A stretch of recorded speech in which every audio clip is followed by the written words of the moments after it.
kita pelajari ya, sistem dokumentasi ya.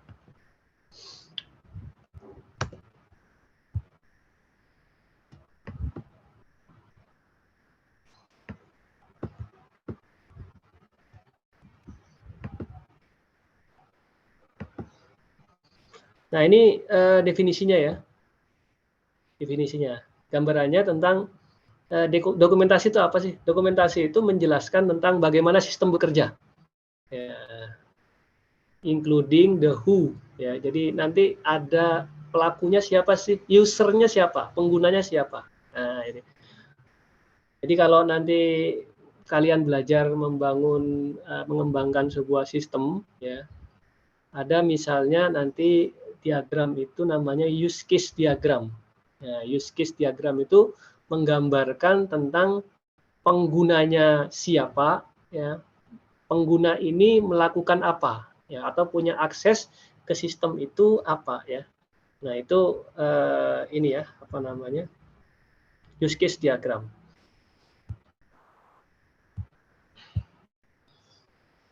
Nah apa namanya? Lalu yang kedua what ya, apa ya. Jadi kalau apa namanya, sebuah sistem itu nanti atau dokumentasi itu menggambarkan siapa melakukan apa gitu ya, kapan dilakukan, saat proses apa dilakukan gitu ya, dan juga bisa menggambarkan tentang where, di mana ya, juga bisa menggambarkan tentang why, dan juga bisa menggambarkan tentang how. Cuma perlu diperhatikan teman-teman semua ya, bisa jadi ini tidak semuanya dalam bentuk gambar ya. Kalau why atau how ya mungkin tidak dalam bentuk gambar ya, atau where tidak dalam bentuk gambar. Tapi kalau who, what ya, siapa melakukan apa ya, itu bisa digambarkan ya, digrafikkan atau didiagramkan.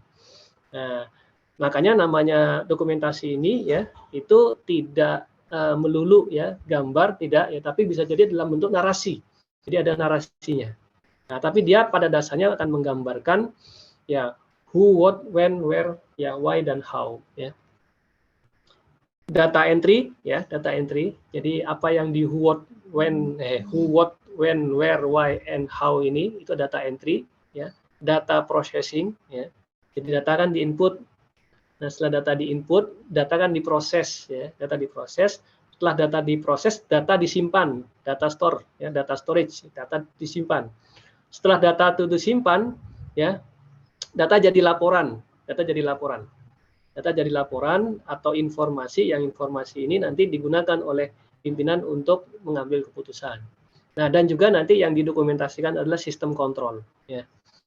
Nah, kira-kira dokumentasi begitu ya, udah kegambar ya. Kalau saya minta misalnya, tolong bikin dokumentasi ya, yang kebayang itu adalah sistem itu seperti apa. Nah, itu digambarkan ya. Menggambarkan sistem itu seperti apa.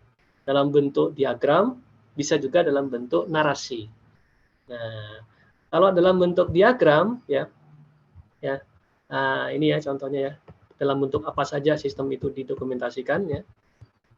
Jadi bisa dalam bentuk diagram ya, bentuk diagram ya, atau bisa juga dalam bentuk flowchart ya, bisa juga dalam bentuk tables ya, ada tablesnya nanti yang untuk menggambarkan sistem bisa aja ya, atau yang terakhir ini naratif ya, naratif kata-kata, karena ada mungkin perkara yang agak sulit untuk digambarkan dengan diagram atau flowchart ya. Nah, pasti itu biasanya digambarkan juga bisa dengan naratif. Tapi kita nanti akan lebih banyak berdiskusi tentang diagram dan flowchart ya. Nah, pada kuliah kali ini kita akan bahas diagram ya, kita bahas diagram. Untuk pekan depan ya, itu kita akan belajar tentang flowchart ya. Pekan ini kita belajar diagram ya. Nah, diagram apa saja ya? Ini ada 3 ini ya yang biasa digunakan ya untuk menggambarkan sebuah sistem. Cuma perlu diperhatikan ya teman-teman ya, ini masing-masing punya karakter tersendiri, titik tekannya di mana. Jadi kalau data flow diagram ya, bisa dilihat saja dari namanya ini ya, dari penyebutannya ini. Diagram ya, flow itu kan arus, data, ya, diagram arus data.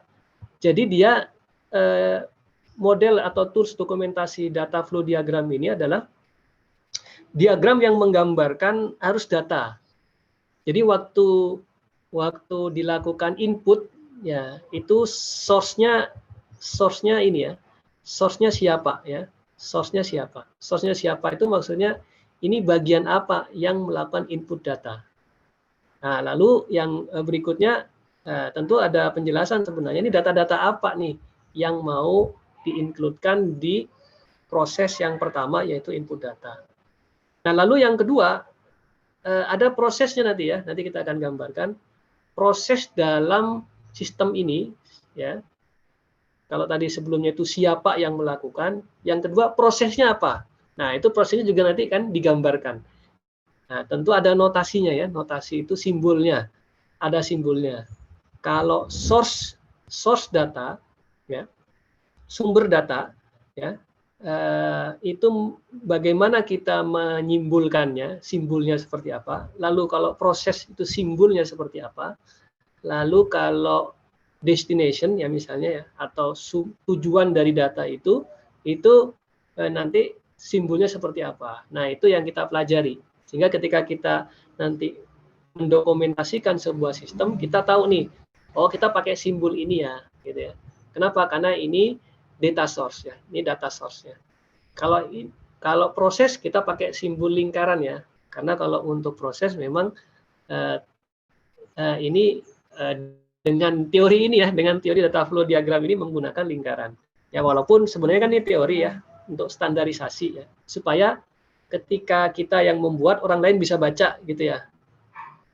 Nah, kalau kita punya standar sendiri boleh nggak? Ya boleh saja. Ya asal orang lain boleh bisa baca kan gitu kan. Nah, jangan-jangan orang lain nggak bisa baca, nah itu masalah. Nah, ini kan sebenarnya bahasa ya. Ini sebenarnya bahasa. Jadi bahasa komunikasi dari perancang sistem misalnya ya kepada pembangun sistem ya atau pembaca sistem itu ini seperti apa sih sistemnya. Nah, dia bisa baca. Ketika kita gambarkan data flow diagramnya seperti ini dengan standar tertentu, tentu orang lain nanti udah tahu juga karena dia udah tahu standarnya. Oh, ini proses loh. Oh, ini source-nya. Oh, ini destination-nya. Oh, ini menggambarkan alirannya. Nah, itu sudah terstandar. Ya, ada lagi flowchart ya. Nah, flowchart ini kita akan bahas pekan depan ya. Pada kesempatan ini kita akan bahas tentang data flow diagram dan bisnis proses diagram. Nah, kalau bisnis proses ini tekanannya bukan di datanya, bukan di aliran datanya, tapi di prosesnya. Ya. Jadi dia menggambarkan proses-proses apa saja yang dijalankan dalam sebuah sistem. Apa saja nih? Ya, kalau penggajian misalnya nanti berarti mulai dari awal yaitu menerima time card ya. Jadi kartu absensi lah. Kartu absensi dari pegawai ya itu diambil atau diterima ya. Lalu dari absensi itu ya dibuatkan apa? Nah, dibuatkan gajinya berapa nih? Karena nanti ada potongan-potongan, misalnya ada yang nggak masuk, ada yang terlambat gitu ya, kan dipotong tuh. Ini harus disiapkan dulu nih. Kalau time card-nya seperti ini, maka gajinya seperti ini, gitu ya. Berarti ada dua proses nih. Ada penerimaan time card atau pengambilan time card. Lalu proses yang kedua apa? Menyiapkan gajinya, ya, menyiapkan gajinya, ya, menyiapkan gajinya atau membuat daftar gaji. Ya, membuat daftar gaji. Nah, itu nanti digambarkan startnya kalau di bisnis proses notation-nya itu adalah kalau start itu lingkaran gitu ya. Setelah lingkaran prosesnya atau apa? Nah, itu kotak ya. Jadi kotak di situ ada prosesnya apa. Nah, itu nanti kita akan lihat ya seperti apa gambarannya.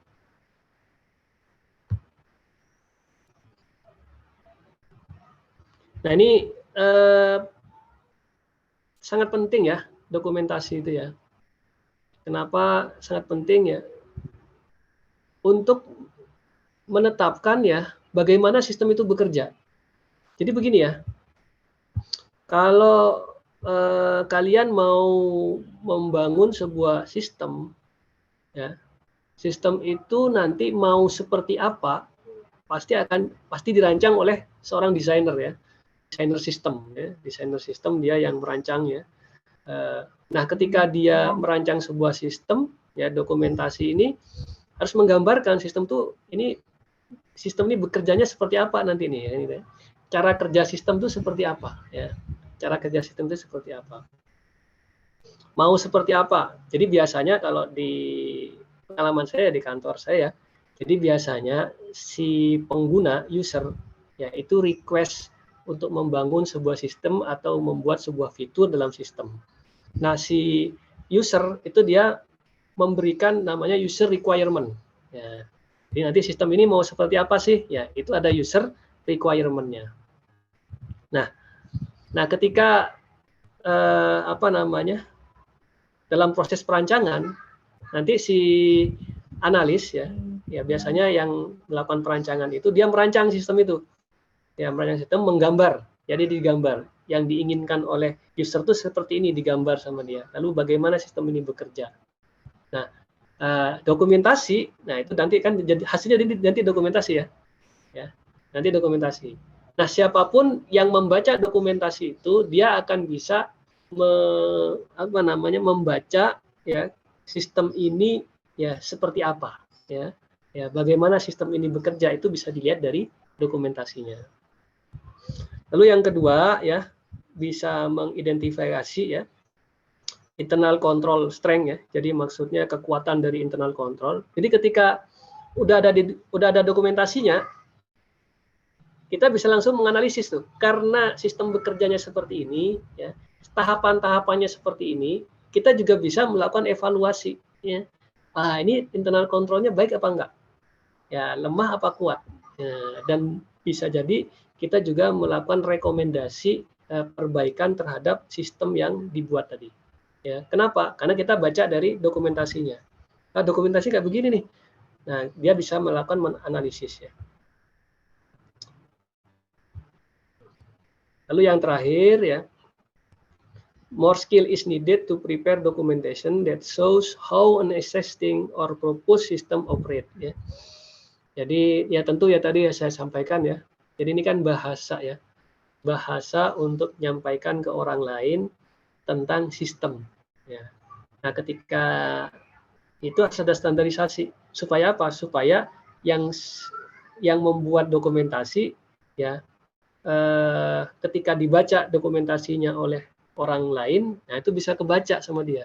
Nah, makanya harus more skill is needed itu ya seperti itu ya. Jadi akhirnya kita sama-sama bisa membaca ya, baik pembuat sistemnya ya atau analisnya ya itu sama-sama bisa baca ya. Jadi kira-kira seperti itu ya. Jadi penting nih dokumentasi ya, penting banget ya. Kalau pengalaman saya di kantor itu kita biasanya baca dokumentasi. Nah, kalau nggak ada dokumentasi bingung kita. Ya, kalau ingin tahu sebuah sistem baca dokumentasi. Kalau nggak ada bingung. Ini apa ya sistemnya ya? Gitu ya. Ini seperti apa proses-proses yang dilakukan ini seperti apa ya sistem ini ya. Gitu. Nah, kita mulai dari data flow diagram ya. Nah, ini definisinya. Ya. Jadi yang menggambarkan arus data di dalam sebuah organisasi secara grafik ya, graphically ya. Graphically ini maksudnya di sini gambarnya ya, ada gambarnya ya. Ada gambarnya. Nah, gambarnya apa? Nah, ini gambarnya ya. Ini maaf nih slide presentasinya ini yang ternyata yang kemarin saya bikinin videonya ya, makanya animasinya jalan terus ya. Jadi data source and destination, ya ini apa namanya notasinya seperti ini. Ya, nah notasinya seperti ini ya. Kubus lagi. Apa nih bujur sangkar ya?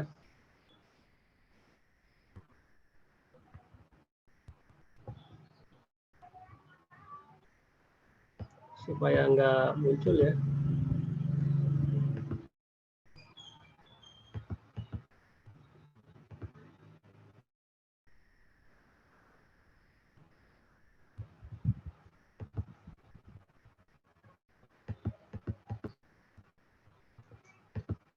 Ya, jadi seperti ini ya kira-kira ya. Notasinya ya, notasi atau simbolnya. Jadi kalau simbol dari data source and destination, ya, jadi sumber data dan tujuan datanya, ya, yaitu digambarkan dengan ya apa nih kotak ya, kotak ya. Ya. Lalu yang kedua data flows ya, berarti arus data. Nah, arus datanya digambarkan dengan anak panah ini ya. Jadi maksudnya itu ini dari mana ke mana? Ya dari mana ke mana? Ya, kalau anak panah kan berarti kelihatan tuh dari mana ke mananya ya. Ya. Lalu kalau proses transformasi, transform kan berarti perubahan ya. Jadi data itu diolah gitu ya, atau terjadi proses perubahan data atau terjadi proses pengolahan. Nah itu digambarkan dengan lingkaran ya. Lalu ada dua garis horizontal ini ya, yang menunjukkan data itu disimpan. Nah sebenarnya di FD ini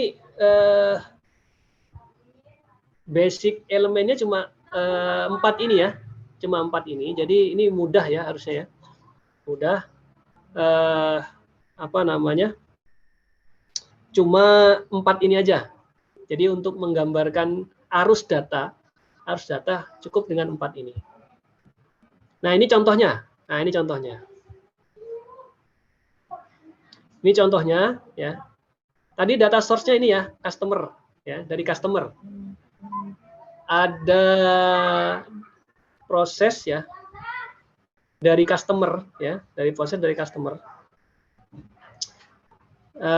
Apa namanya? Kalau di sini customer payment ya. Ini studi kasusnya adalah customer payment process. Jadi proses pembayaran dari customer. Karena ini proses pembayaran dari customer, berarti data awal itu masuk ya, data source-nya itu dari customer. Data source-nya dari customer. Nah, customer melakukan apa? Gitu ya. Customer melakukan apa? Customer melakukan proses payment ya, proses pembayaran ya. Nah, digambarkan dengan lingkaran ya, digambarkan dengan lingkaran. Jadi customer melakukan proses pembayaran digambarkan dengan lingkaran ya. Nah, ini ada arus data ya dari customer ya. Kan tadi anak panah ya. Proses data dari customer ya. Yang customer ini melakukan proses payment ya, proses pembayaran. Nah, lalu di dalamnya ya, yang ada di dalamnya, karena customer bayar ya, berarti update receivables. Jadi piutang harus diupdate ya, piutang harus diupdate ya. Kan kalau di jurnal itu, di jurnal kalau apa namanya, dilakukan proses pembayaran ya, berarti kita menerima kas ya pada debit ya, lalu kita mengkredit receivables ya. Jadi ini prosesnya adalah dua proses di sini. Ketika kas itu dibayar oleh customer ya, lalu juga dilakukan proses update receivable ya. Jadi jurnalnya kan update receivable, apa jurnalnya daripada kas pada receivable. Ketika cash to receivables ya, apa namanya, account receivable itu kan ada detailnya ya, siapa orangnya yang bayar gitu ya. Nah itu juga maka account receivable ini ya diupdate ya, ya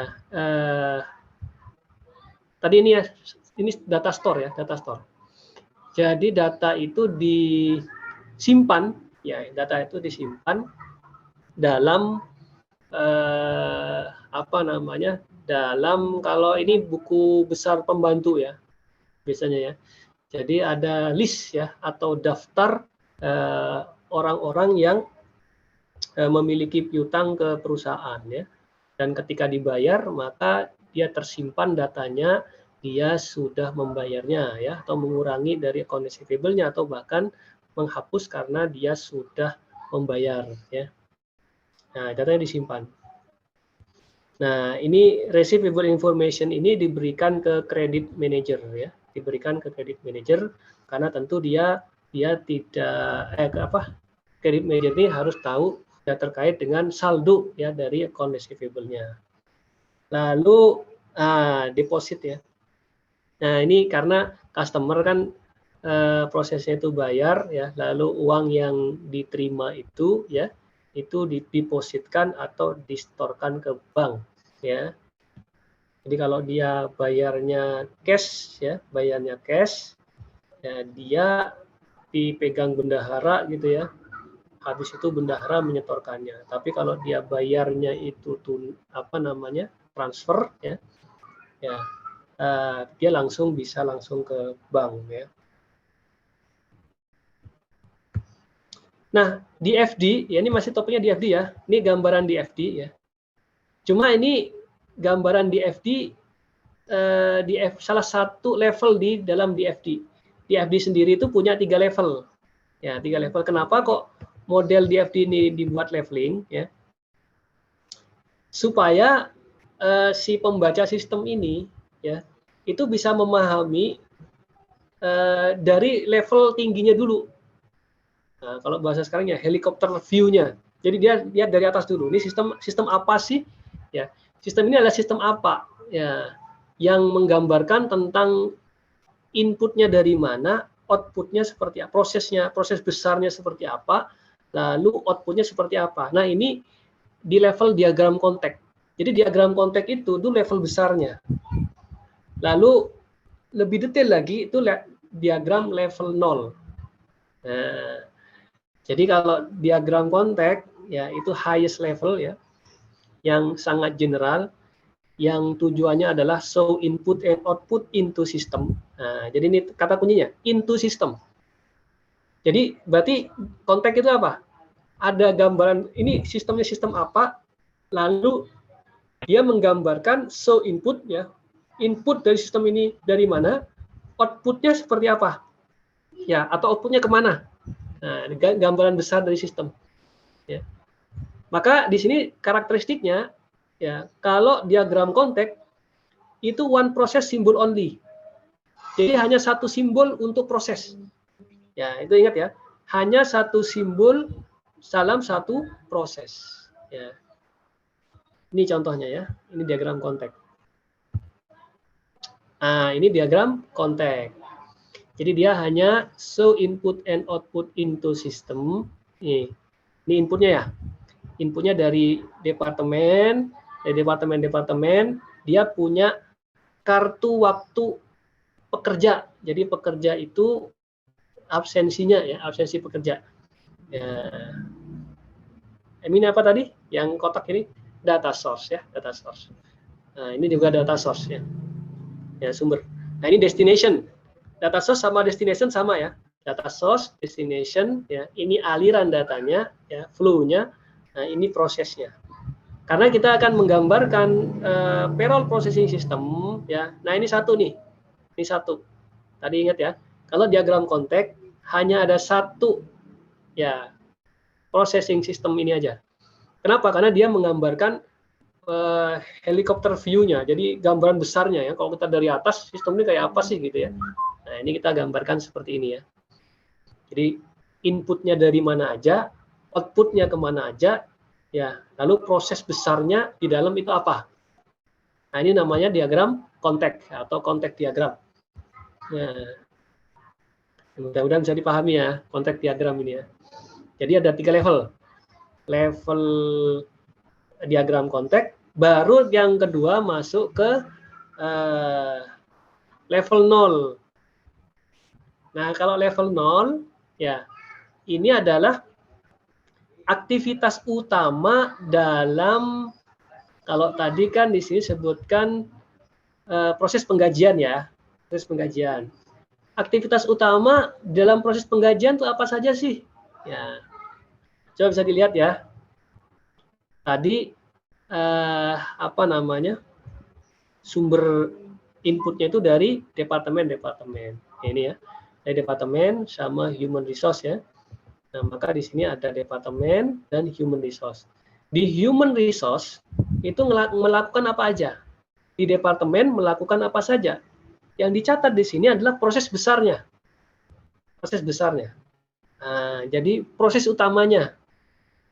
Proses utamanya. Ngapain aja sih? Ya, orang human resource ya, orang SDM ya. Seorang orang SDM itu dia mengupdate employee and payroll file. Jadi misalnya nih ya, kalau di pemerintahan dia pangkat dan golongannya naik apa enggak? Dia menikah apa enggak? Kan kalau dari jomblo jadi menikah gitu ya. Nah, itu diupdate tuh. Karena nanti itu kaitannya dengan ada tunjangan, ya, tunjangan istri. Atau dia punya anak. Nah, nanti diupdate juga karena dia punya anak, ada tunjangan buat anak nanti ya. Nah, jadi si human resource ini tugasnya apa? Atau proses yang dilakukan update employee ya atau payroll file ya. Dari data yang sudah diproses oleh human resource itu disimpan ya, employee payroll file ya, disimpan.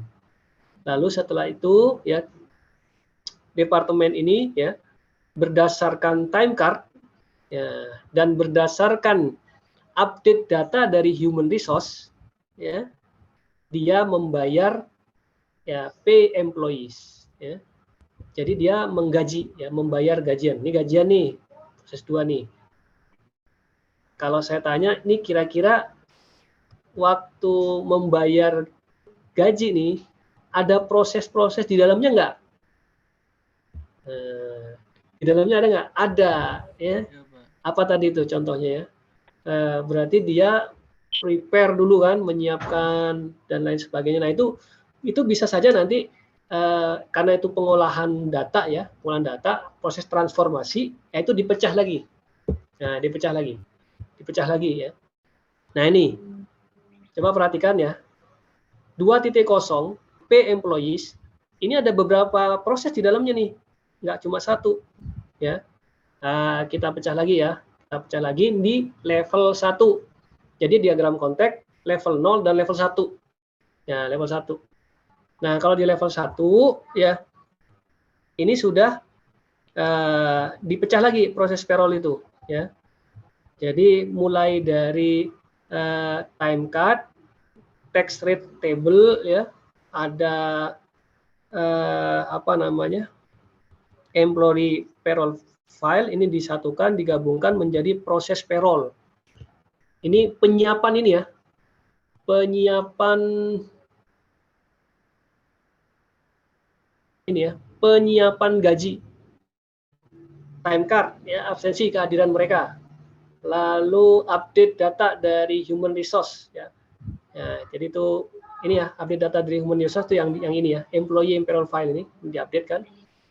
Lalu dia butuh tax rate table ya. Itu diolah sama dia ya. Diolah sama dia. Ya, setelah diolah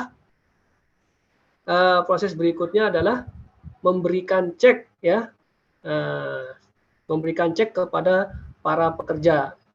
Dikasih cek sama mereka. Sama ini asumsi saja ya, asumsi ini pembayarannya pakai cek. Kalau sekarang mungkin jarang ya pakai cek ya, sudah ditransfer ya, sudah ditransfer. Ya mungkin bukunya jadul nih. Ya, tapi ini kan baik ya untuk studi kasus saja ya. Jadi di 2.1 ini bayar cek kepada para employees ya. Nah, makanya di sini ada 2 proses nih ya. Ya. Jadi akhirnya dia harus memprepare cash disbursement ya. Lalu payroll checknya yaitu dikasihkan ke bank ya. Nanti employees ketika mencairkan ceknya gitu ya. Ya, dia harus ke bank ya gitu ya.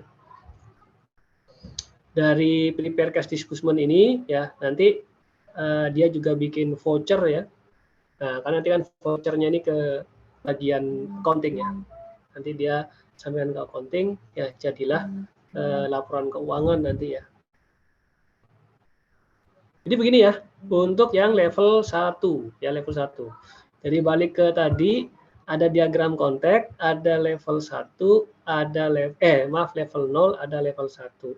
Jadi diagram konteks itu adalah proses besarnya, hanya ada satu proses. Proses besarnya apa? Payroll processing system, gitu ya. Satu aja, ya.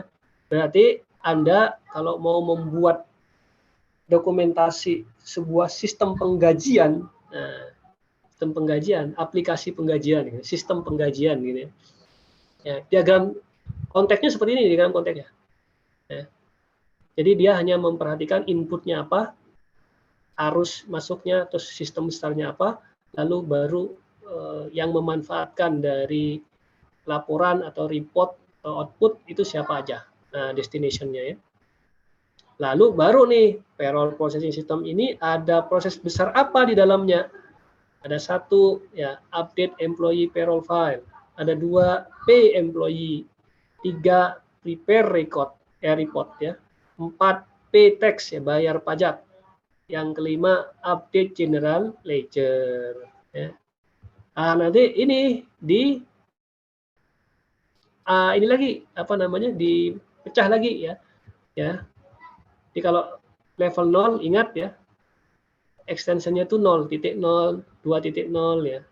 Kalau level 1 baru nanti 2.1, 2.2 gitu ya. Ini dipecah lagi seperti yang saya tampilkan di sini ya, 2.1, 2.2. Ya, seperti tadi yang saya sampaikan ya, ini untuk melihat ya bagaimana sistem itu bekerja ya, bagaimana sistem itu bekerja. Oke, itu ya yang diagram konteks ya, diagram konteks maaf ya, DFD ya, data flow diagram ya. Bisa diperhatikan di sini ya. Jadi di sini ada aliran data ya, aliran data. Jadi dia untuk mendokumentasikan aliran data. Maka karena dia mendokumentasikan aliran data, sumbernya dari mana, prosesnya seperti apa, tujuannya kemana. Ya, data itu mengalir seperti apa ya. Nah, maka untuk notasinya, untuk sumber itu kotak ya, tujuan juga kotak sama. Lalu arusnya digambarkan dengan flow-nya digambarkan dengan anak panah, dan prosesnya digambarkan dengan lingkaran. Ya, saya kira cukup mudah ya. Cuma nanti kalian misalnya ada, kalau di ujian nanti disuruh membuat diagram konteks. Nah, jadi ingat ya, diagram konteks ini seperti ini. Hanya satu ya. Nah, waktu ujian tahun lalu begitu, disuruh bikin diagram konteks. Ternyata banyak mahasiswa yang keliru. Langsung dia masuk ke diagram level 1 atau level 0 ya. Nah, itu udah pasti salah ya. Nah, harusnya begitu ditanya diagram konteks, cuma ditanya tentang sumbernya mana, terus prosesnya besarnya seperti apa, cuma satu ya prosesnya. Lalu yang terakhir, tujuannya kemana. Itu aja sih diagram konteks. Ya. Jangan dibuat kayak begini. Nah, ini diagram level 0 ya. Ya, ini untuk pembelajaran ya. Lalu berikutnya adalah bisnis proses diagram. Biasanya kalau di lapangan ya kita sebut dengan probis. Ya. Probisnya seperti apa? Probisnya seperti apa? Maksudnya proses bisnis ya, proses bisnis. Ini bahasa Inggrisnya ya, bisnis proses ya. Ini bahasanya probis ya, proses bisnis. Nah, ada diagramnya ya. Nah, ini bisa diperhatikan di sini ya. Ini ya. Dia menggambarkan ya the different step or activities in a business process. Jadi dia menggambarkan step-step ya, langkah-langkah dalam sebuah organisasi ya, dalam sebuah sistem, langkah-langkah yang dilakukan itu seperti apa ya.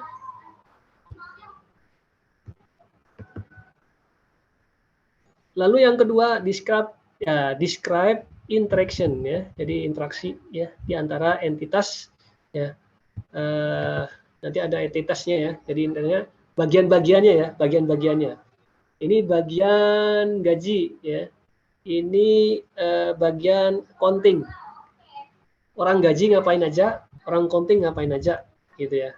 Nah, orang accounting dapat informasi pembayaran gaji ya dari bagian gaji, gitu ya, dari bendahara, gitu ya. Nah, itu interaksinya seperti apa itu juga digambarkan di dalam BPD ini ya. Business Process Diagram. Nah, standar notasinya, simbolnya. Nah, ini ya, simbolnya. Tadi kita udah bahas ya, di FD itu ada simbolnya. Ada kotak, ada lingkaran, ada anak panah gitu ya. Nah, kalau BPD ini ya, atau Business Process Diagram ini ya, itu standarnya itu adalah menggunakan BPMN ya, standar Business Process Model and Notation ya. Sekarang BPMN versi 2 ya. Nah, kayak apa notasinya ya? Notasinya seperti ini ya. Jadi kalau mulai ya itu simbolnya lingkaran ini ya. Tapi kalau lingkarannya itu bold ya, tebal, nah itu berakhir ya, activity-nya berakhir. Nah, terus activity ya, gambarnya seperti ini ya. Decision yaitu gambarnya seperti ini, flow. Nah, ini sama dengan di FD ya. Flow-nya itu seperti ini anak panah ya. Nah, ini kalau information, kalau nambahin information ya untuk menjelaskan. Jadi dia di luar alur tapi dia hanya untuk penjelasan itu pakai panah titik-titik ya. Nah, ini contohnya. Contohnya kalau kita mau menggunakan business process diagram. Ya. Contohnya seperti ini ya.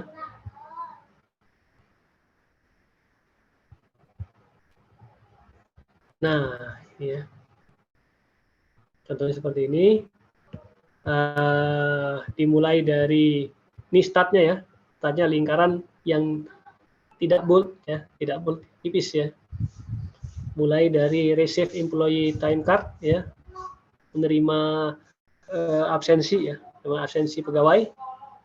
Lalu dari absensi pegawai itu prepare employee paycheck ya, payroll summary ya, jadi dihitung ya, dihitung gajinya berapa ya per orangnya ya, pajaknya berapa, gajinya berapa, potongannya berapa ya, itu disiapkan di sini ya, disiapkan.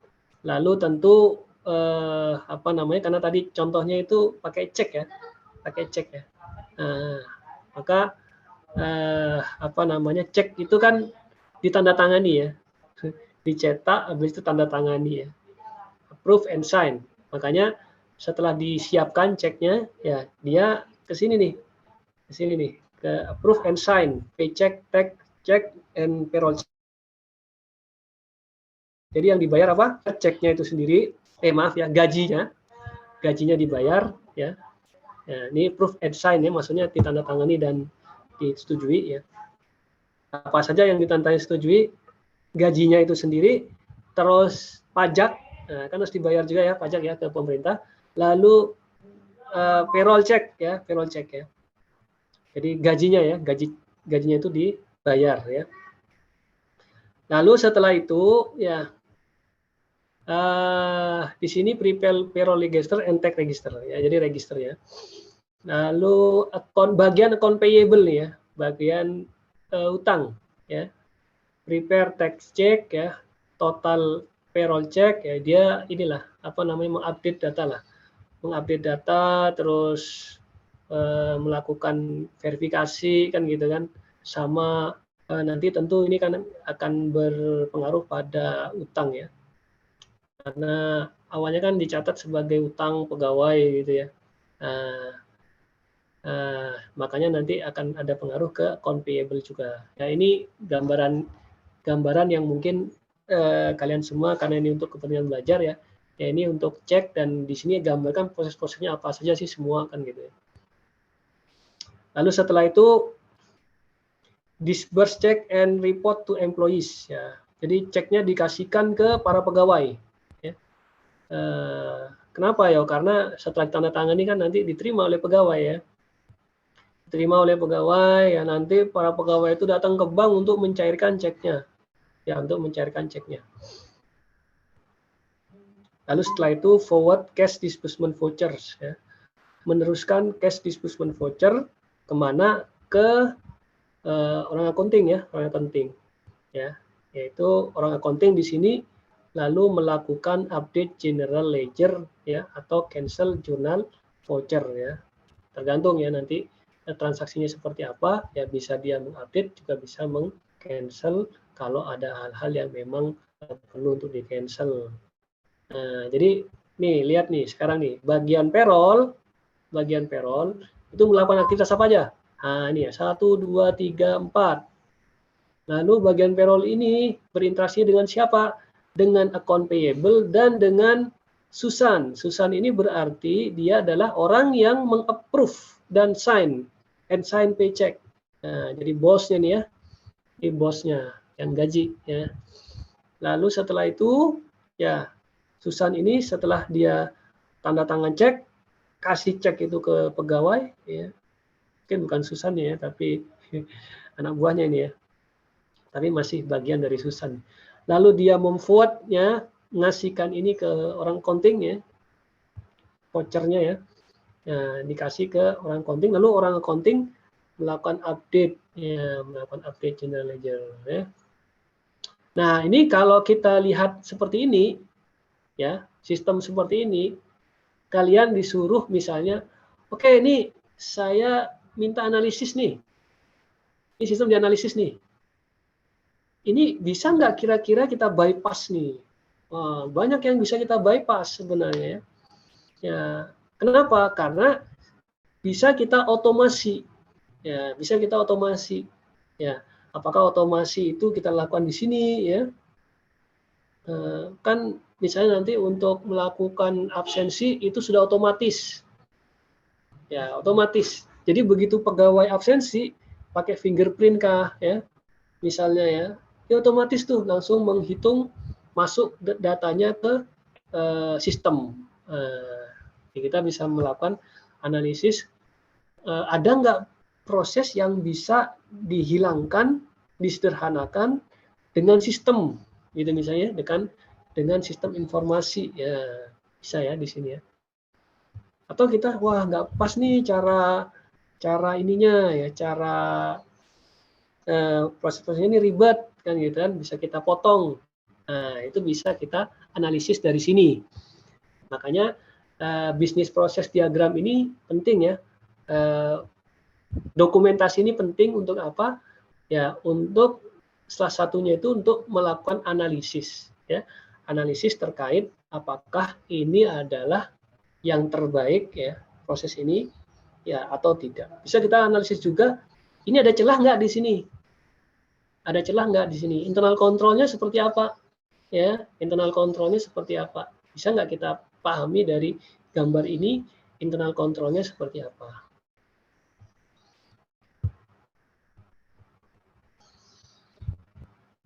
Nah, selesai.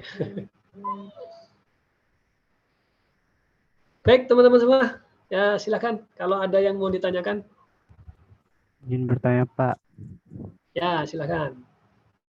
Pak, saya izin bertanya. Yang pertama, Johan. Pak, iya Pak.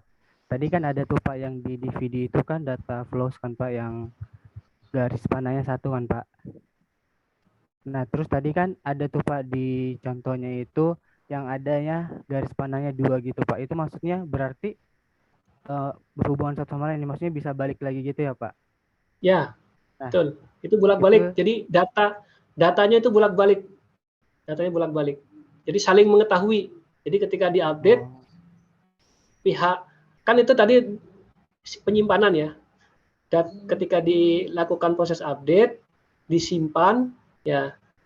Lalu berikutnya adalah file yang sudah tersimpan tadi itu bisa diambil lagi, ya, bisa diambil lagi oleh proses yang lainnya. Nah, jadi dia bolak-balik jadinya, disimpan dan diambil, gitu ya. Oke, terima kasih Pak. Terus satu lagi Pak, tadi kan yang Ya. di DVD yang data flow diagram yang level 1 kan ada tuh Pak yang terakhir itu yang kalau slide-nya tadi kalau nggak salah ada di voucher pengeluaran itu kan Pak, dia itu gantung tuh Pak cuman garis aja nih, maksudnya akhirnya itu ada Pak kayak data source-nya atau lanjutannya itu apa Pak? Atau proses selanjutnya gitu Pak? Yang mana tadi ya Pak? Sebentar, saya ini dulu ya, tampilkan dulu ya.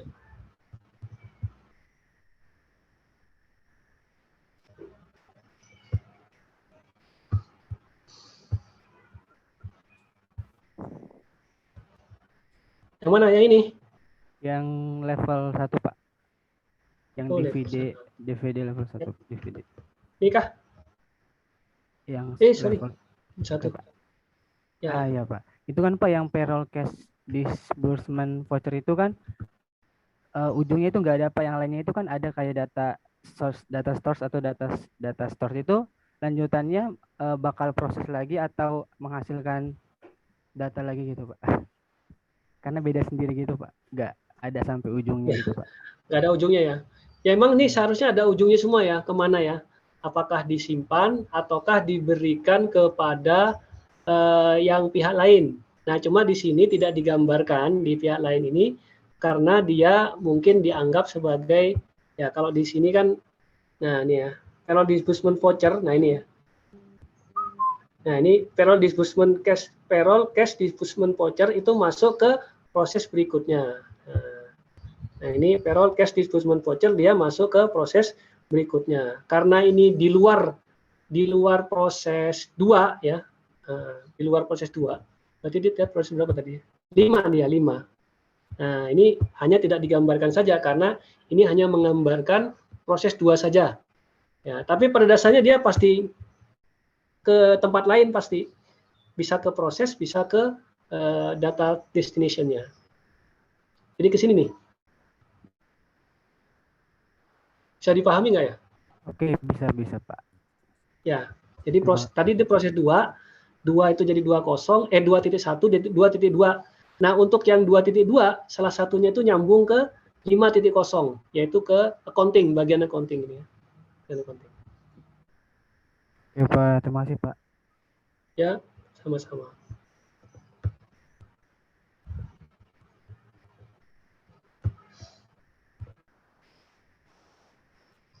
Lanjut, yang lain barangkali ada pertanyaan, silahkan. Izin bertanya Pak. Ya, silahkan. Dalam teknik dokumentasi sistem kan kita mengenal adanya 3 tools, yang ada yang DFD, ada yang flowchart, sama yang BPD. Nah sebenarnya ketiganya itu sifatnya alternatif, kumulatif, atau dalam suatu sistem itu bebas sih Pak milih. Maksudnya misalnya alternatif itu ya berarti dalam satu sistem harus pakai salah satu dari itu, atau bisa ketiga-tiganya, atau kombinasi dari satu sama lain gitu Pak.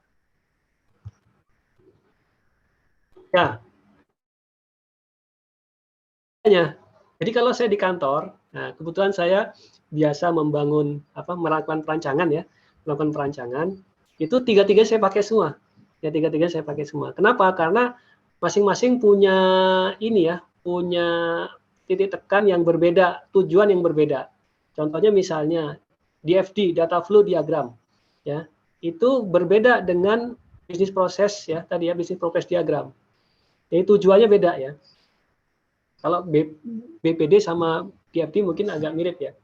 Tapi sebenarnya memiliki hal yang berbeda. Untuk DFD ya, biasanya saya pakai ya sampai pada level saya membuat database. Jadi kan mulai dari awal apa tadi? Diagram konteks ya, diagram konteks. Lalu diagram level 0. Setelah diagram level 0, lalu diagram level 1. Di diagram level 1 itu nanti nampak penggunanya siapa ya, atau data source-nya dari mana. Data source itu biasanya data source itu mengandung informasi atau data yang akan kita simpan. Ya, misalnya tadi customer ya. Nah, ketika customer, kita punya data customer. Customer itu yang mau disimpan apa saja? Ya, misalnya mulai dari namanya, alamatnya, nomor teleponnya, emailnya. Nah, ketika saya membentuk sebuah database, nah itu nanti itu jadi kolom-kolom di tabel-tabel. Nama customernya siapa, ya, alamatnya di mana, Ya, itu jadi ada tabel customer. Lalu customer melakukan proses apa? Ya, proses pembayaran. Nah, misalnya proses pembayaran. Nah, itu nanti ada tabel tersendiri, yaitu tabel pembayaran. Tabel pembayaran. Tabel pembayaran itu nanti isinya apa? Datanya yang ada di situ apa? Ada data customer-nya, ya, ID customer biasanya. Lalu yang kedua, setelah ID customer itu nilai pembayarannya, gitu ya, misalnya. Terus setelah nilai pembayarannya, ya mungkin ada tanggal pembayarannya berapa, gitu ya, dan lain sebagainya. Nah, nanti ada proses berikutnya setelah pembayaran. Tadi apa ya? Setelah pembayaran dari customer, yang kedua itu update receivables ya, update receivable. Ketika update receivables ya, ketika ada receivable, saya bikin tabel sendiri. Tabel apa? Tabel receivable. Nah, tabel receivable. Nah, jadi tadi untuk data flow diagram itu nanti menggambarkan tentang ya di sistem ya, itu sampai pada kita membuat namanya ERD ya. ERD itu entity relationship diagram ya. Jadi diagram apa namanya, ini ya, apa namanya kalau bahasa Indonesia apa ya? Ya, jadi apa namanya, tabel-tabel lah. Membuat tabel-tabel. Dari mana tabel-tabel itu dibuat? Dari DFD tadi. Jadi DFD itu nanti bisa dibuatkan tabel-tabelnya. Tabel-tabelnya seperti apa di dalam database. Nah, itu tujuannya. Tujuan dari membuat DFD. Kalau membuat proses bisnis diagram, ya, PBD, ya. Nah, itu untuk kebutuhan analisis sebenarnya. Dan analisis, pertama kita harus menggrab seluruh proses yang dilakukan di dalam sebuah sistem. Ya, dilakukan dalam sebuah sistem. Itu prosesnya apa aja tuh? Dirunutin, apa dicatat semua, digambar semua. Ini prosesnya apa saja. Setelah digambar, ya, kita bisa melakukan analisis tuh. Oh, yang ini ya, yang kotak yang ini nih ya, yang kotak ini nggak perlu ada nih ya, yang kotak ini kita akan otomasi ya, nggak perlu lagi ada proses ini ya, karena ini proses manual yang udah nggak perlu lagi ya, karena kita sistemnya sudah apa namanya, sudah bisa kita otomasi. Nah, itu di BPD tuh, di BPD, di bisnis proses diagram. Di DFD enggak ya, di DFD enggak ya. Kenapa? Karena di DFD itu ya, yang dicatat menjadi proses, yang proses itu hanya proses transformation. Jadi proses perubahan pengolahan data. Data itu diolah apa enggak? Ditulis di situ prosesnya. Kalau tidak ada pemrosesan yang sifatnya pengolahan ya, yang oleh sistem, itu nggak dicatat di sana. Ya, bisa loss tuh di FD ya. Di FD bisa loss. Tapi kalau di bisnis proses diagram itu di ini semua proses ditampilkan semua. Ya. Kenapa? Karena tujuannya beda. Ya, kalau bisnis proses ya, itu memang tujuannya itu lebih berat kepada kita akan melakukan analisis ya, analisis terhadap sebuah sistem secara keseluruhan, terutama prosesnya. Apakah proses-proses ini itu sudah efektif ya, atau sudah efisien gitu ya. Jangan sampai terlalu banyak. Kalau kalian ini membuat BPD itu, nanti bisa langsung kelihatan tuh. Ini prosesnya kok ruwet banget sih gitu ya. Muter-muter gitu ya. Muter-muter kayak, wah ini nggak usah, yang ini nggak usah, yang itu nggak usah. Nah, itu bisa tercapture di bisnis proses diagram. Tapi itu tidak bisa di capture di mana, di DFT, di data flow diagram nggak bisa. Nah, contoh juga ketika mungkin selain yang 3 ini ya, saya biasanya pakai use case ya, use case diagram kalau pertama kali mau membangun sistem ya. Di atasnya DFD lah. Jadi di atasnya DFD ya, yang digunakan untuk membangun sistem yang sifatnya modular gitu ya. Nah, itu di atasnya lagi saya biasanya menggunakan use case diagram ya. Use case diagram itu ada pengguna, Nah, lalu pengguna ini melakukan proses apa saja. Ya, jadi pengguna melakukan apa, siapa melakukan apa. Nah, itu bisa juga digunakan, ya. Artinya kita bisa menggunakan salah satu boleh, menggunakan dua-duanya boleh nggak? Boleh, ya. Bahkan kalau untuk bangun sistem detailnya, saya nggak pakai flowchart biasanya. Pakai flowchart boleh, tapi saya untuk menggambarkan proses, ya, itu saya menggunakan setelah di FD itu saya menggunakan sequence diagram. Ya, itu sama aja sebenarnya. Maksudnya kan yang penting gini, saya sebagai perancang, ya, ketika rancangan saya itu dikasih ke pengembang, ya, membangun sistem, nah dia ngerti, oh ini maksudnya begini. Oh maksudnya ini dibikin modular nih, ada modul A, modul B, modul C. Modul A itu ngapain saja, modul B ngapain saja, ya. Nah itu tergantung dari pembuat sistem dan tujuannya. Apakah bisa digunakan secara bersama-sama? Bisa, ya. Malah kalau perlu ya dibikin semua, ya, sehingga si pembangun sistem, pembuat sistem itu tidak lagi bertanya, ya, nggak ada pertanyaan lagi. Kenapa? Karena saking jelasnya, digambarkannya semakin jelasnya. Nah, jadi gitu ya. Iya Pak, baik Pak. Jadi sebenarnya tergantung sama kebutuhan sistem dan gimana cara kita menyesuaikan dengan kebutuhan tersebut biar sistemnya itu bisa lebih optimal penggunaannya ya Pak. Ya, betul, ya. Ya Pak. Lebih optimal, ya. Kalau nanti misalnya ini adalah pembaca sistem, ya. Nah, itu lebih mengerti dia, ya, lebih mengerti. Ya, kalau buat kepentingan analisis tadi, ya, misalnya kita mau mengatakan analisis internal control, ya, internal control. Kalau internal control itu bisa lebih dicek di ini, ya, di mana? Bisnis proses. Di bisnis proses. Itu internal control bisa dicek di sana, di bisnis proses. Karena dari internal control itu nampak nanti, ya, proses-prosesnya, ya, dan siapa yang melakukan, ya, itu bisa nampak tuh. Kalau di internal control, kalau kita mau melakukan analisis terhadap internal control, ya. Tapi kalau melakukan analisis internal control di data flow diagram kayaknya kurang lengkap, ya, informasinya kurang lengkap, ya. Ya. Terima kasih Pak penjelasannya Pak. Ya, sama-sama. Silakan yang lain, mungkin ada pertanyaan yang lain. Pak,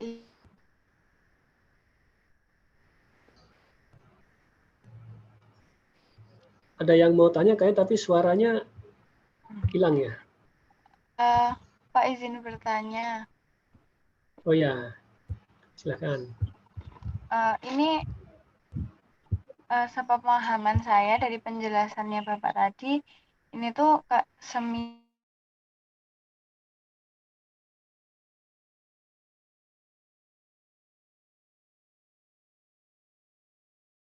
kan pentingnya dokumentasi sistem itu salah satunya untuk mengidentifikasi kekuatan dan kelemahan. Nah, di sini tuh yang dimaksud kekuatan atau kelemahan dari sistem yang dibuat oleh perusahaan tersebut atau kekuatan dan kelemahan dari yang dimiliki perusahaan itu, Pak. Terima kasih, Pak. Ya. Jadi untuk melakukan analisis, ya, kelemahan atau kekuatan dari sebuah sistem, ya, itu tadi kan kita bisa melihat dari dokumentasinya, ya. Salah satunya dari dokumentasi yang dibuat, ya. Kenapa kok dokumentasi itu penting, ya? Karena kita langsung bisa baca, oh ini perusahaan ini punya sistem A. Sistem A ini, ya, sistem A ini itu prosesnya yang sistem A ini ada 10 proses nih. Untuk bagian A itu ada 10 proses, ya. Proses A, B, C, atau proses 1, 2, 3 sampai 10. Nah, di proses 2 ini ada kaitannya dengan bagian A, bagian B, ya, bagian B. Di bagian B ini ada 3 proses. Proses A, B, C gitu, ya, misalnya. Nah, dari situ kita bisa menganalisis kuat atau tidaknya sebuah sistem, ya, dari sisi misalnya tadi internal control-nya, ya. Atau kita bisa juga menganalisis dari sisi, ini nggak efisien nih, nggak efisien. Kenapa? Kenapa sih kalau harus ada proses kayak begini? Ya kan nggak mesti, kan nggak mesti ada proses ini gitu ya. Nambah-nambahin kerjaan aja nih, gitu. Misalnya ya. Nah, kenapa? Karena ini kita bisa melakukan efisiensi. Ini proses ini nggak ada, kita gantikan dengan proses yang ini, itu misalnya. Nah itu yang dimaksud dengan analisis ya. Nah, mungkin kalian pernah nih ngelihat di pemerintahan ya, di pemerintahan. Kan sering berulang-ulang tuh. Ya, misalnya ya untuk melakukan pendaftaran A ya harus menyampaikan A, B, C, D, E, F, G gitu ya. Nah, ini syaratnya nih. Nah, lalu disampaikanlah syaratnya. Lah, padahal mungkin ya nggak semua itu harus ada gitu ya. Atau nanti di proses berikutnya berulang tuh. Padahal di proses pertama udah tuh, A, B, C, D sampai G udah. Nanti di proses berikutnya berulang. A, B, C, D sampai G itu berulang. Loh, kan harusnya sudah nih dulu kan gitu. Nah, itu bisa kita lihat di mana? Di dokumentasi. Ya, di dokumentasi. Nah, jadi ketika kita misalnya mau melihat dari sebuah perusahaan kita gitu, misalnya kita punya perusahaan, ya, terus ada konsultan nih, kita hire konsultan untuk apa? Coba kamu analisis proses-proses di perusahaan saya ini udah bagus apa enggak? Sudah kuat apa enggak kalau internal kontrolnya kan gitu? Sudah efisien apa enggak nih? Ya, si konsultan minta apa? Minta dokumentasi. Nah, ya Pak, dokumentasinya mana? Nah, nanti dari dokumentasi itu dinilai ya, dinilai. Misalnya atau bisa jadi karena kalau di pemerintahan itu susah ya dokumentasi itu ya. Biasanya konsultan itu terus apa? Nanya-nanya sendiri. Ya. Kan biasanya minta SOP. SOP-nya mana? Tadi kan bisnis proses mirip SOP ya. Ya, SOP ya. SOP itu pakai apa biasanya? Pakai flowchart apa BPD ya? Bisnis proses diagram. Kira-kira pakai apa SOP? Ada yang tahu? DFD kayaknya loh Pak. Nah, kalau SOP kebanyakan pakai flowchart ya. Pakai flowchart.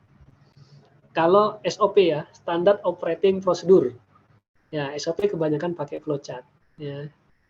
Kalau di FD itu tujuannya mengetahui arus data, ya, sampai nanti data itu disimpan seperti apa, ya, itu nanti sampai levelnya itu ke membuat PRD ya. Ya itu kalau jadi tapi tekannya itu kalau di FD itu arus data, ya, arus data dari source-nya mana, destination-nya apa, sistemnya apa. Lalu di tengah sistemnya itu ya yang lingkaran tadi, yang diagram konteks itu dipecah-pecah lagi. Oh, pada proses penggajian itu ada 5 proses utama. Ya. 1.0, 2.0. Oh, 2.0 ini bisa kita pecah lagi. Ya, 2.0 kita pecah lagi. 2.1, 2.2 gitu ya. Nah, 2.1, 2.2 itu biasanya itu menggambarkan tabel nanti. Ya. Jadi source menggambarkan tabel, destination menggambarkan tabel, terus proses-proses yang terjadi itu, ya, itu biasanya menggambarkan tabel-tabel di dalam database. Makanya kepentingannya untuk di FD itu memang spesifik memang untuk sistem ya, karena dia aliran data.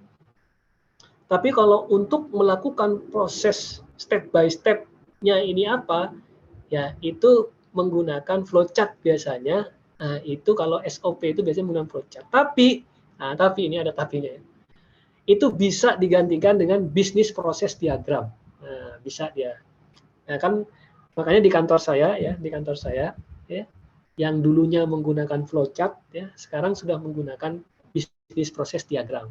Nah, kenapa? Karena flowchart itu juga biasanya kalau SOP itu kan SOP kan menggambar proses ya. Dari sini ke sini, dari sini ke sini gitu ya. Nah, itu SOP itu, Standard Operating Procedure ya. Ya. SOP itu ya menggambarkan proses yang itu sekarang yaitu dibawa ke bisnis proses ya. dibawa ke proses bisnis ya, kalau maksud saya proses bisnis diagram proses bisnis. Nah, itu pakai BPMN ya. BPMN itu Business Process Model and Notation. Jadi notationnya, simboliknya, simbol-simbolnya, yaitu distandarisasi dengan menggunakan BPMN. Ya. Mungkin nanti bisa ini ya, tahu gambaran nyatanya itu nanti di kantor itu. Kalau nanti disuguhi SOP-nya mana sih?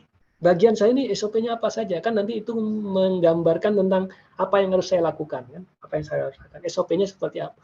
Kalau ada customer, ya saya harus ngapain? Nah, ada di SOP itu. Ada di SOP. Nah, sekarang kita bisa gambarkan SOP itu dengan bisnis proses diagram. Ya. Dan dari situ kita bisa melakukan analisis. Ya, walaupun dengan flowchart juga bisa ya. Kita bisa melakukan analisis. Ya, kuat tidaknya internal control ya, atau efektif atau efisien sebuah proses itu dilakukan dalam sebuah perusahaan. Ya. Jadi kebutuhannya untuk dokumentasi itu apa? Bisa kebutuhan internal ya, perusahaan itu sendiri, atau bisa kebutuhan eksternal. Kalau misalnya kita meng-hire konsultan gitu, mereka ingin mengetahui bisnis proses yang ada di perusahaan kita seperti apa, ya tinggal kasih dokumentasinya. Ya, tinggal kasih dokumentasinya. Mudah-mudahan kebayang ya. Mudah-mudahan kebayang. Makanya tadi saya di awal tuh kayak ini ya, membuat perumpamaan ya yang mirip ya, yaitu di bangunan ya, bangunan. Gedung ada dokumentasinya nggak? Ada. Apa itu? Gambar gedung ya, gambar gedung. Itu dokumentasi gedung. Terus ada dokumentasi nggak per kamarnya? Ada. Bahan-bahannya dari apa saja ada nggak? Ada. Letak-letak peralatan yang ada di gedung itu ada nggak dokumentasinya? Ada. Jadi ketika seseorang itu nanti tanya tentang gedung ini, misalnya kita mau melakukan evaluasi atas gedung gitu ya. Ini gedung kamu mau saya evaluasi.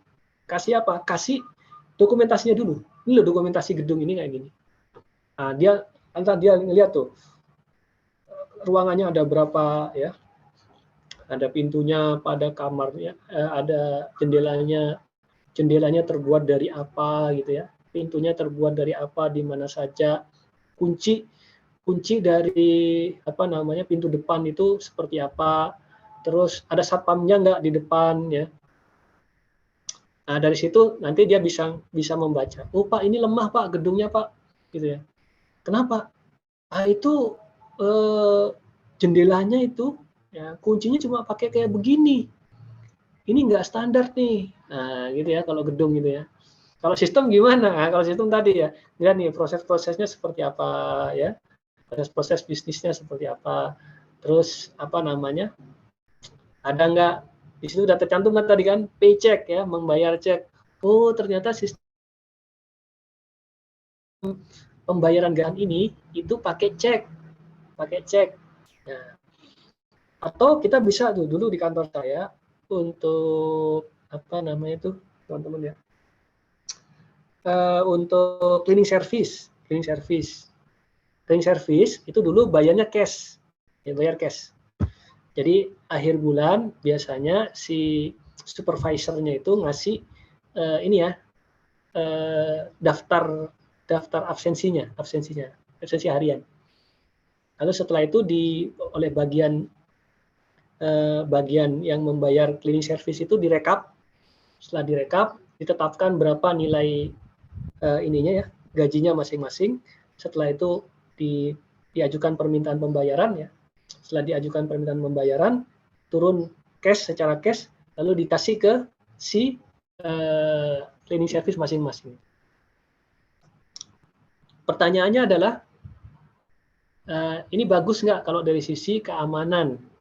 Ya, ternyata nggak bagus. Ya bagusnya gimana? Banyak potongan. Sering dipotong tuh.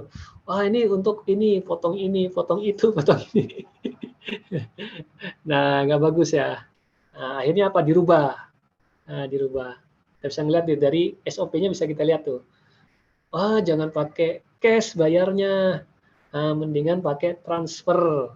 Nah, sudah setiap cleaning service diminta untuk bikin rekening. Rekening. Nanti setelah dicek, ya, disiapkan pembayarannya, ya, diajukan pembayarannya, lalu si pembayar itu langsung melakukan transfer ke masing-masing pegawai. Nah, itu kita bisa lihat tuh. Ini kan tadi pakai cek ya. Kalau pakai cek itu sebenarnya bagus tuh. Bagus juga karena dia langsung bisa dipegang, tapi nanti ada apa ya? Kan kalau pakai cek itu ya nanti berarti pegawai ya masing-masing itu datang ke bank tuh. Nah, untuk mencairkan ceknya. Nah, bisa dibayangkan ya. Ya. Jadi mungkin secara kemudahan gitu ya. Karena si orang tadi ya harus datang ke bank untuk mencairkan ceknya. Nah, itu bisa dirubah. Ya, itu kita lihatnya dari mana? Kita lihat untuk menganalisis dari mana ya, dari dokumentasinya ya, dokumentasinya.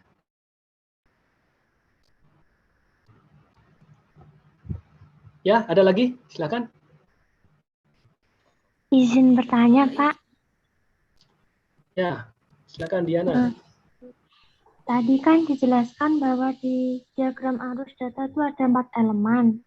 Salah satu di antaranya tuh yang panah antara garis lurus dan garis melengkung tuh maknanya sama-sama arus pas gitu, Pak. Sama ya, sama arus. Itu karena kenapa kok melengkung gitu ya? Itu karena ini aja, posisinya aja ya, posisinya. Jadi posisinya ya yang memungkinkan untuk lurus atau melengkung gitu ya, itu aja ya. Tapi kalau pada dasarnya sama sih. Sama, dia menunjukkan data flow. Kalau untuk simbol arus yang ini, Pak, itu mengenai terminal itu penjelasannya awal, akhir, atau titik interupsi dalam proses itu digunakan untuk menunjukkan pihak eksternal. Boleh dijelaskan, Pak? Ini yang di mana nih? Yang simbol arus mengenai terminal. Terminal itu ada di flowchart ya?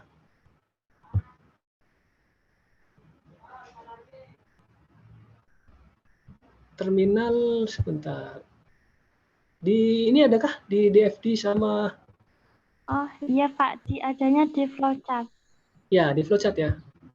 Ya, nanti dijelaskan pekan depan ya. Kalau flowchart ya. Ya, tadi saya bingung di DFD kayaknya nggak ada terminal ya.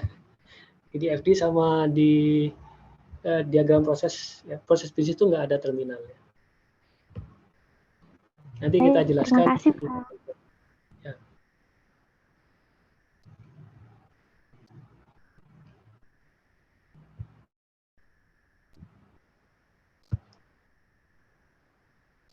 Ya lanjut, ada yang mau bertanya lagi? Izin bertanya Pak. Ya silakan.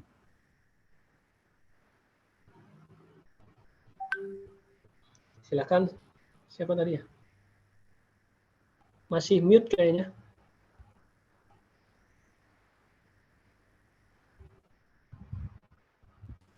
Izin bertanya Pak mengenai BPD tadi, itu kan salah satunya ada anotasi informasi Pak. Di situ kan menyebutkan fungsinya kan untuk memberikan penjelasan untuk informasi yang membutuhkan penjelasan. Ya. Nah, itu tadi dicontohkan ada yang panah di garis tipis itu sebenarnya menggambarkan anotasi informasi atau sebenarnya itu flow atau arus, Pak. Terus juga kalau misalnya anotasi informasi itu untuk memberikan penjelasan, apakah penjelasan itu akan ditaruh di bawahnya atau ditaruh di lampiran yang berbeda, Pak? Terima kasih. Ya. Jadi kalau yang pertama itu pokoknya kalau nggak putus-putus ya, ya itu berarti harusnya ya. Jadi kalau yang putus-putus itu ininya penjelasannya ya, note-nya biasanya dikasih note ya. Ini penjelasan lebih lanjut terkait dengan proses yang mau dijelaskan tadi. biasanya ditaruh di mana, ya, itu ditaruhnya, kalau ini prakteknya ya, walaupun mungkin belum pasti seperti itu, ya, bisa jadi ditaruh di tempat-tempat kosong yang memungkinkan di bagan itu, tapi prakteknya, ya, selama ini di kantor saya itu ditaruh di bawahnya. Jadi di bawahnya itu dikasih ini, panah di bawahnya, yang tidak ada ininya ya, yang di luar ini ya, di luar area di bawah. Nah, itu nanti dikasih garis putus-putus, ya, panah garis putus-putus, lalu di sana dikasih kotak lagi menjelaskan kotak yang di atasnya. Ya. Nah, ini kan masalah prakteknya ya. Jadi kalau misalnya nanti di lapangan ya udah taruh di tempat kosong, kan banyak tempat kosong nih. Ya, kalau di sini sebetulnya misalnya ya human resource ini kan kosong nih misalnya, taruh di situ, ya nggak apa-apa juga ya, itu kan ini aja ya, biar langsung bisa kelihatan gitu ya, langsung kelihatan. Tapi kalau biar rapi, ya biar rapi itu maksudnya supaya tidak tercampur, ya tidak tercampur, mendingan taruh bawah. Nah, taruh bawah, ya kasih panah, terus taruh bawahnya, kasih kotak lagi, ini apa penjelasannya. Nah, itu lebih baik, lebih rapi, ya lebih rapi. Kalau kita mau membuat dokumentasi ya. Gitu ya. Jadi kalau di ini aja dilihat bukan tipis atau tidak tipis ya, tapi putus-putus atau tidak ya. Kalau yang putus-putus itu yang menunjukkan ini ya, penjelasan. Jadi kalau ada penjelasan apa gitu ya, tarik aja ya garis putus-putus ya. Lalu setelah itu bikin kotaknya, jelaskan apa yang dimaksud dari proses yang sedang mau dijelaskan itu ya. Terima kasih, Pak. Ya, sama-sama.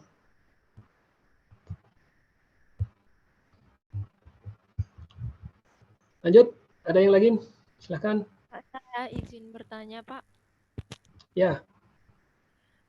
Jadi tadi kan pada DFD itu kan ada DFD level konteks, level 0, sama level 1. Nah, untuk membuat dokumentasi sistem itu, apakah kita itu hanya memilih satu level atau dalam satu dokumentasi itu harus mencakup level konteks, level 0, sama level 1 itu, Pak? Terima kasih. Ya. Pada dasarnya ya, untuk lengkapnya itu sampai level paling akhir. Ya, tapi tergantung, misalnya di level 0 itu sudah menggambarkan seluruh sistem, jadi udah nggak bisa dipecah lagi, boleh tidak menggunakan level 1. Ya. Jadi lihat nanti ya. Ya, kalau sudah tercover di level 0, ya, level 1-nya itu tidak bisa dipecah lagi prosesnya. Nah, itu berarti cukup level 0 saja. Tapi kalau level konteks sama 0, diagram konteks sama 0 itu harus. Jadi yang nggak harus itu adalah di level diagram level 1. Kalau sudah lengkap di level 0 pecah menjadi level 1 ya, karena proses utamanya itu semuanya tidak punya anak nih. Proses utamanya nggak punya anak, dia hanya satu proses saja. Nah, maka level 1 itu mungkin untuk tidak dibuat. Ya, mungkin tidak dibuat. Tapi kalau level diagram konteks sama diagram level 0 itu harus dibuat. Jadi kalau diagram konteks itu supaya kita bisa melihat gambaran umum dari sistem, ya. Jadi istilahnya sistem ini source-nya dari mana, lalu ke mana, nah itu di diagram konteks. Lalu berikutnya proses di sistem itu, proses utamanya apa saja? Ya, 1, 2, 3, 4, 5 tadi ya, ada 5 proses. Nah, yang utama itu bisa dipecah lagi nggak? Ya, oh enggak, karena memang ya proses utamanya cuma satu itu aja, ya nggak bisa dipecah menjadi subproses lagi. Ya sudah, berarti cukup pada level yang pertama saja. Tapi di lapangan jarang ada hanya pada level 0 saja ya, biasanya sampai pada level 3 karena biasanya level utama itu ada subnya lagi ya, dan itu biasanya menggambarkan nanti arahnya itu tabel-tabel yang dibutuhkan apa saja ya. Ya, begitu Alvina ya tadi, Alvina. Terima kasih. Bisa bertanya, Pak. Ya, silahkan. Tadi saya agak bingung tentang penjelasan perbedaan antara bisnis proses diagram sama flowchart. Karena dalam implementasinya keduanya itu sama-sama menjelaskan tentang langkah-langkah prosedur dalam sistem bisnis. Jadi perbedaan antara keduanya itu gimana ya, Pak? Sama-sama menjelaskan prosedur. Jadi perbedaannya apa ya? Terutama bisnis proses sama flowchart ya. Yang jelas beda di notasi, simbol ya. Ya, bedanya di simbol ya. Simbol antara bisnis proses dengan simbol di flowchart yaitu berbeda ya.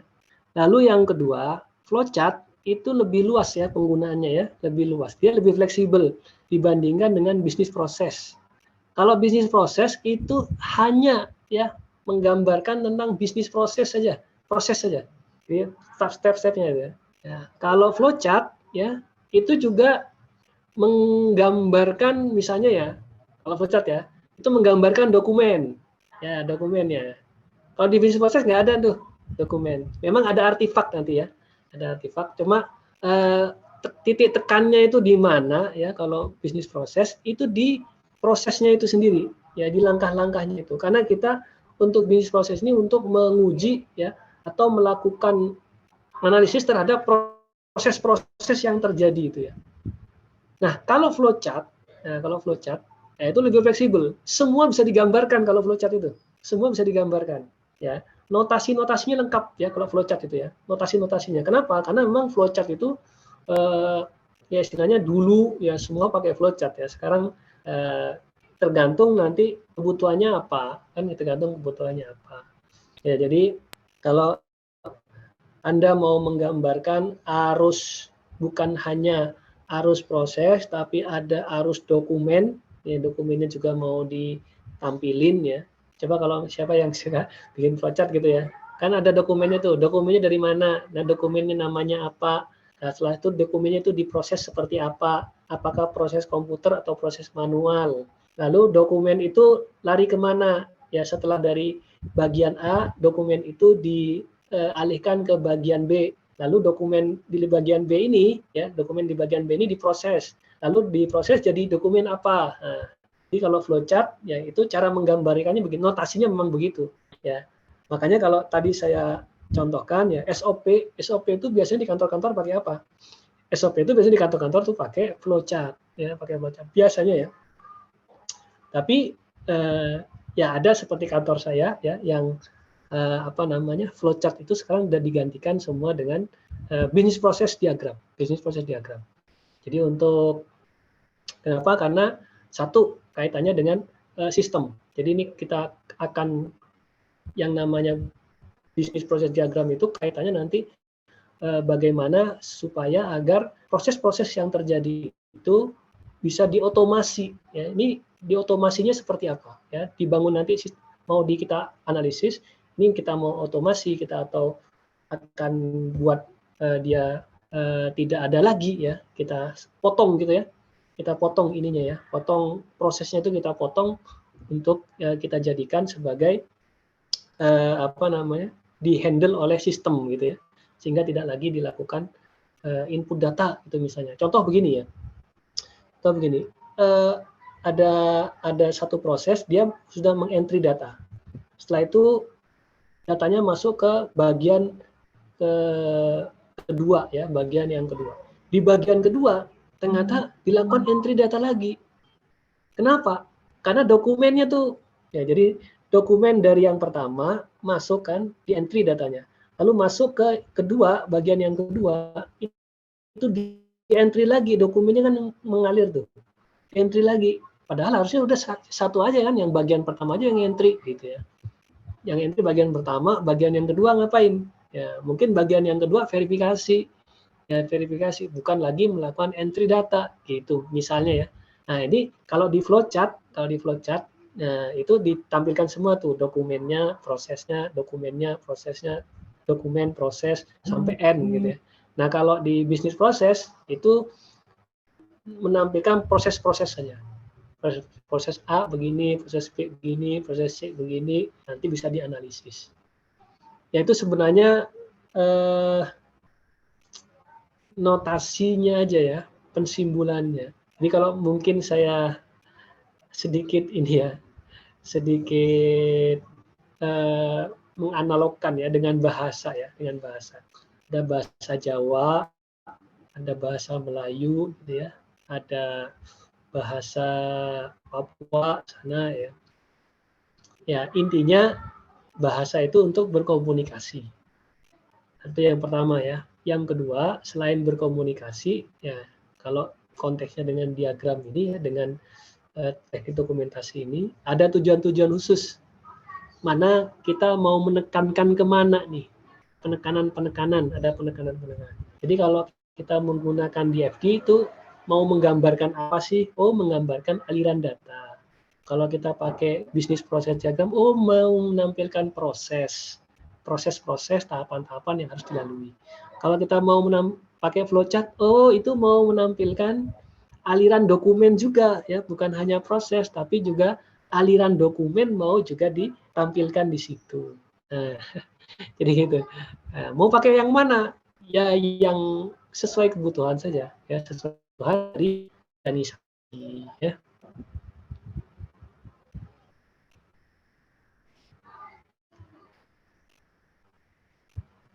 Ya cukup.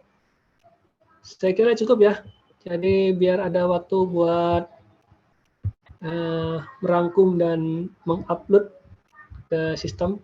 Saya cuma ngasih waktu sampai jam 10.15 ya. Jam 10.15 mohon diupload di sistem catatan kuliahnya. Ya. Di foto ya, di foto, di PDF kan boleh. Kayaknya PNG juga boleh ya. Image juga boleh kayaknya tuh. Baik, untuk di ini dulu ya, PIC ya. Di Ya, Pak, siap, foto Pak. ada kalau bisa videonya semua nampak ya, sehingga